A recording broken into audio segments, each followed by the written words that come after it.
Chapter 13 bear body. निया थोड़ी foreigner की तरह दिखती थी क्योंकि उसकी दादी फॉरेनर थी। इसी की वजह से उसकी स्किन बर्फ की तरह सफेद थी।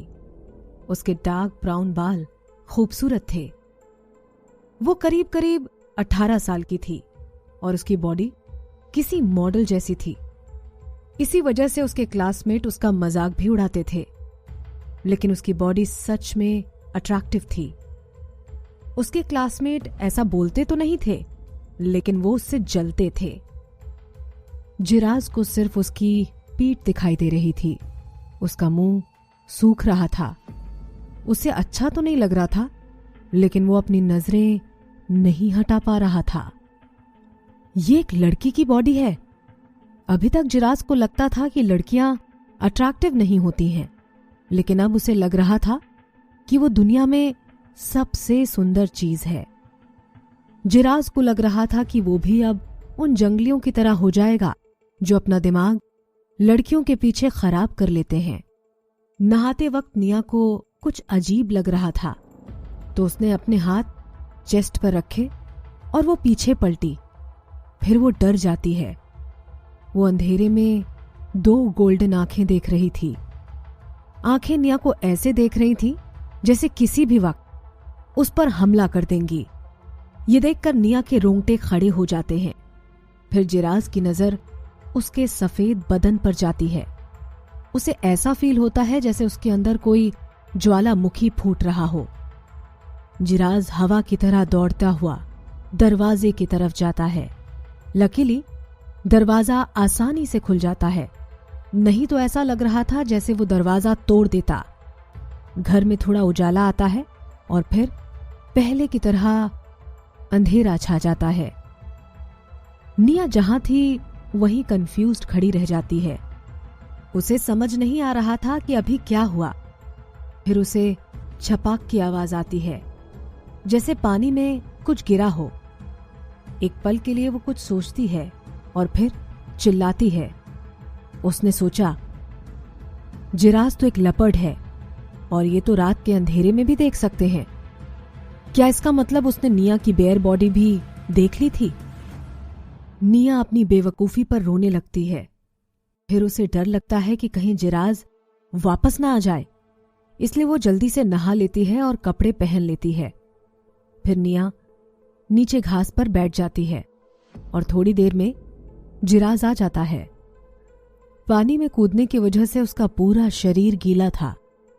जब वो गेट खोलता है तो अंदर कोई उजाला नहीं आता है, क्योंकि बाहर भी अंधेरा हो गया था। मुझे और पानी चाहिए, मुझे अपना मुंह साफ करना है, निया ने नाखुश होते हुए कहा।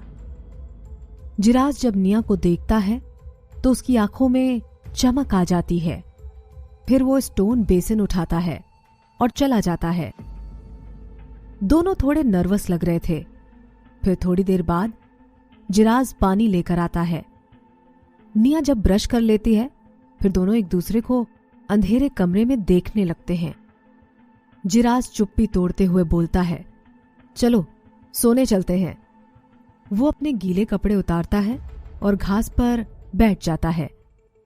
निया कुछ रिएक्शन नहीं देती है, क्योंकि उसे दिखाई नहीं दे रहा कि जिराज क्या कर रहा है। वो सिर्फ घास का ढेर था और बैठने के लिए कोई टेबल, चेयर या और कोई फर्नीचर नहीं था। रूम में पूरे फ्लोर पर गंदगी फैली थी। निया बेसिन के पास खड़ी थी। फिर जिराज से पूछती है, मैं कहाँ सोऊंगी? जिराज घास पर हाथ रखते हुए बोला, यहां सो जाओ।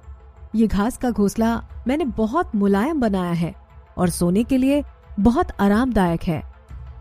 निया थोड़ी देर सोचती है और फिर उसके पास सो जाती है।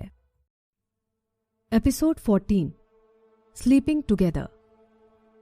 निया उससे थोड़ी दूरी बनाकर सोती है, लेकिन फिर भी जिराज उसके पास पहुंच जाता है और उसे अपने पास खींच लेता है और वो अपना एक पैर भी उसके ऊपर रख देता है।